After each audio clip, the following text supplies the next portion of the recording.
Dundee United hadn't won a derby match for 3 years, and they couldn't have picked a better time to get that monkey off their back. 2-1 suggested it was pretty close, but the truth is United were the better side by a distance. Dundee United are in Europe next season, and their fans wanted to humour their great rivals with this display of various beach toys. Mark Wilson was sent off the last time the two sides met here, but he had a better day yesterday and early on tried to find his range with this free kick. Footballers are often accused of overreacting, so it's only fair to highlight how the game should be played. Alan Archibald accepts this hit from John Sutton and just gets on with it. Barry Robson's been in excellent form of late, and his threat created a number of chances. This one for the impressive Jim McIntyre, and it's blocked by Bobby Mann. United were a more fluent passing side throughout the 90 minutes and created numerous chances to score. Stevie Crawford had one of those days where every decision he made seemed to be the wrong one. With a bit of luck, he could have had a hat-trick. More fluent United play again down this left-hand side, eventually finds its way into the box. Grant Brebner finding Barry Robson, and when his cross comes over, McIntyre knocks it down to Crawford. Great skill to get it onto his left foot, but the volley just sails over. Robson's persistence on the left wins this free kick that led to the opener.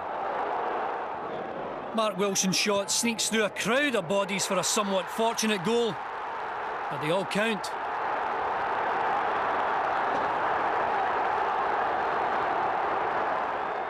This was a great chance for United to make it 2-0. Stuart Duff's miss-hit volley from Kerr's diagonal pass really should have been put away by Crawford. This is another missed opportunity. The long diagonal once again gives Callum MacDonald all sorts of problems. His mistake gives Crawford 2 or 3 chances to pull the trigger, but for some reason he passes them all up. Dundee equalised thanks to the persistence of Stevie Lovell. His strength and determination invites a poor challenge here from Gary Kenneth. It's a clear penalty. And Dundee's top scorer is successful again under pressure. The home side were now in the ascendancy and almost went in front with this terrific strike from Ian Anderson.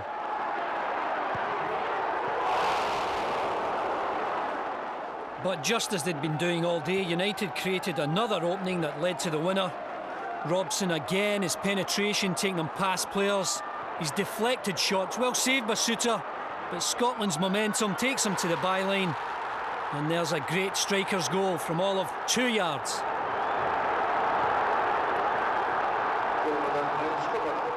Jim McIntyre taking up pole position. We then get to see the good and bad side of Tam McManus. His pace takes him to the byline here to set up this chance for John Sutton. But the scramble breaks in United's favour. And then he gets himself sent off for sheer stupidity. Takes one in the face there, but I can't believe someone with his experience gets involved in such a stupid challenge. Referee Dougie MacDonald quite right to show him the red card. Next week's game with Dunfermline will possibly prove decisive for Dundee. Because of the stupidity of Tam McManus, he won't play, and Fabian Caballero looks likely to miss out as well, so team selection will be crucial. Another defeat for Dundee at this stage leaves them bottom with just 2 games to go. Well, Arthur, astonishing to think that United hadn't won a Dundee derby for 3 years. 9 attempts they'd had, and they did it at the 10th. What a time to do it. But I'm not surprised, especially if you see how they played the last couple of weeks. I think they do extremely well. They played the Scottish Cup final. They beat Rangers 2 weeks ago. And all of a sudden the team seems to gel. You can see it on the pitch as well. They fight for every ball. They fight for each other. And that is what you can achieve with some work. And Archie, they've qualified for Europe via the Scottish Cup final, so they're in the UEFA Cup. The beach balls were flying about at Dens Park yesterday, and they're safe if they win on Saturday. Is it too outrageous to ask the question, did they get rid of their manager too soon? I mean, it's his team. They played the same way they've been playing all season, to be perfectly honest with you. I said on this programme a long time ago that Dundee United had played some of the best football, curiously enough, I'd seen all season. And there they are, celebrating, playing the same kind of way.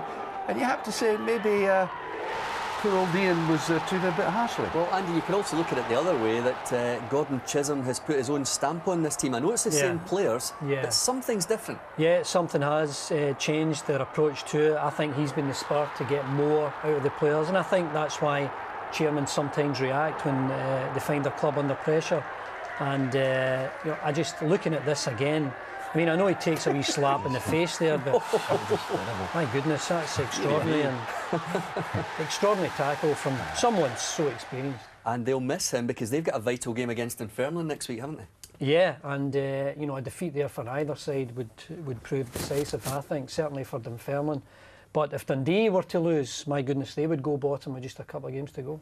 Archie, we've been saying all season on this programme that they are too good to go down United. What about Dundee? To be honest, they haven't really impressed me. They've worked very hard. I saw them again. The last time I saw them was against Hibs, and Hibs played some very good football against them. But Dundee almost equalled them that day, the way they knocked the ball about, and then they've fallen away. I think Jim's done a very good job with very scant resources and, of course, the financial difficulties in the background. But they may go down. And if they do go down, they may find it difficult to get back up again. That would be the case for any club going down, Andy. Yeah, I mean, the penalty can be massive. But I think Dundee must have thought they were safe just a few weeks ago because, you know, I think there were 9 points in front of the bottom side. But the last few weeks, Jim, it's been astonishing. You look at all the clubs who found themselves at the bottom, they're winning games and they're winning them at the right time. Thanks, guys. Only Hearts, Hibs and the Old Firm can boast better home records than Kilmarnock. I've been investigating why, other than the Killie Pie, Rugby Park's so inspirational.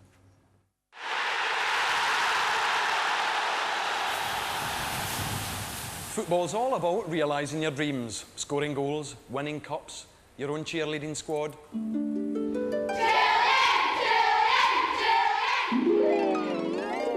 Go on, laugh it up. Cheerleading's a lot more difficult than you might think. Turn and then shake up high. I've got to be very fit, great personality, got to shine, be able to smile. They do have a bit of a stigma of being blonde bimbos. How would you respond to that? I hate it when somebody describes me, you're a blonde bimbo, you're a cheerleader. And the girls, again, that's performing in front of a crowd every week. They've always got something to work towards. The club, half-time entertainment for the boys.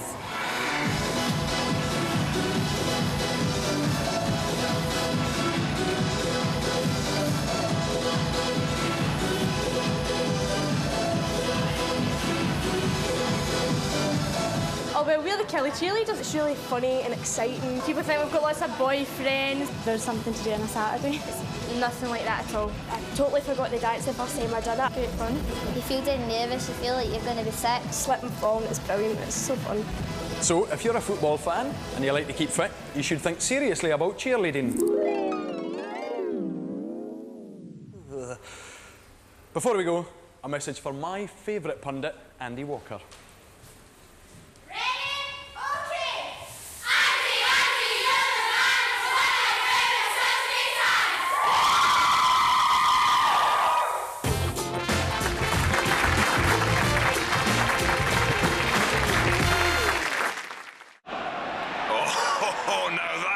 To be exhausting.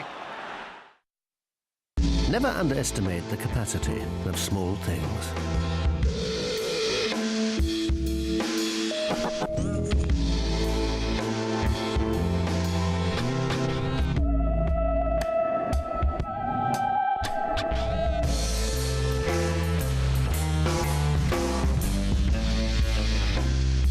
The spacious Hyundai Getz.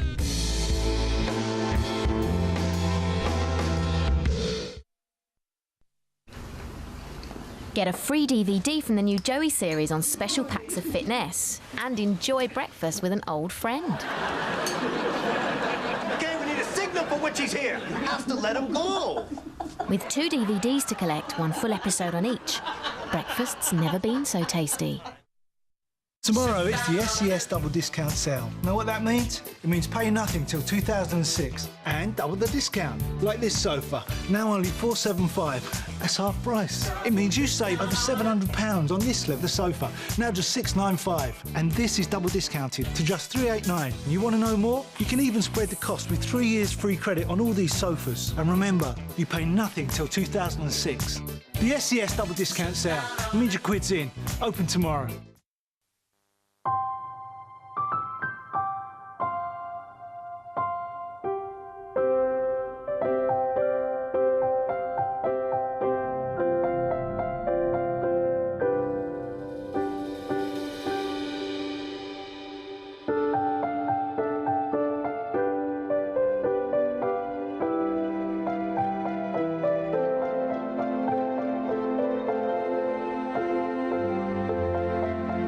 Morrison's go to great lengths to make sure there are hundreds of reasons to shop there. And now, you can discover them for yourself. More reasons to shop at Morrison's.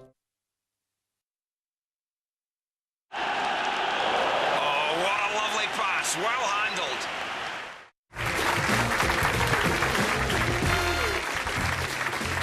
Welcome back to this evening's Scott Sport SPL. We've seen how Dundee United pushed their city rivals into more relegation trouble yesterday. So time now to catch up on events at Almondvale, where Richard Gough and David Hay went head-to-head in the latest battle to avoid the drop down to the First Division. Highlights now with David McKinney.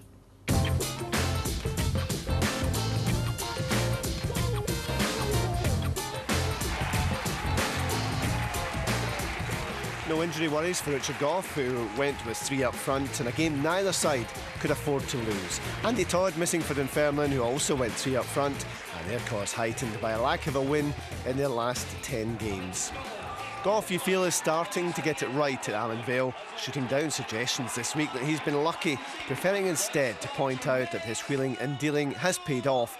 And yet there's a fragile feeling about a Dunfermline side that scored just 4 goals in the last 8 games. Certainly for Dunfermline, more firepower required, and with both sides guilty of giving the ball away, it felt to Darren Young to test the mettle of Roddy McKenzie.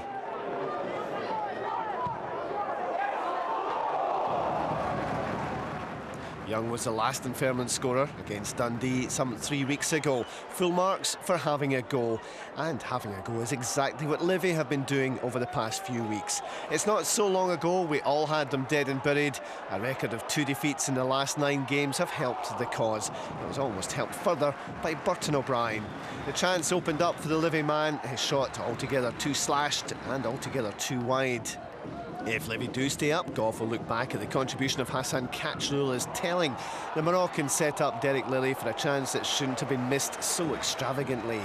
Lilly left wondering how that ended up in row double Y. The disguise in the ball was brilliant. All that was needed was a finish. Lilly's next contribution was more telling, and that was without touching the ball. He allowed it to run on for O'Brien, and Derek Stilley was left exposed. A priceless goal for Livingston. Lilly was clever, O'Brien was calm, and Stilley was beaten. Livingston have all the qualities of the condemned man who's been granted a reprieve, happier, more confident and more comfortable with their own abilities. McMenamin on the end of the flowing move, Stilley the barrier to a second goal. We're still hoping Burton O'Brien will be eligible to play for Scotland, of course, and his performance would suggest that he could be useful to Walter Smith. He might not be at Livy next season. There will be a lot of changes over the summer, so the timing of James McPake for the second goal could hardly have been better. Some suggestions this might have been an own goal, but McPake happy to claim the credit. It's hard to see where Dunfermline go from here. They now face a winner-bust match against Dundee next week. Davy Hay and his players know the finishing has to be better if they're to have any chance of survival.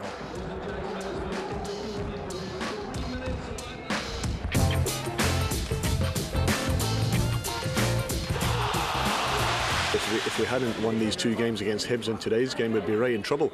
But we've given ourselves a right good chance, and if we can play with the same spirit and desire that we've showed the last 3 or 4 games, I'll be happy with that. Our big problem is obviously lack of goals, you know, and even if it's whatever shape or form we play next week, you know, whether it's attractive football, whatever way we play, we have to manufacture a victory.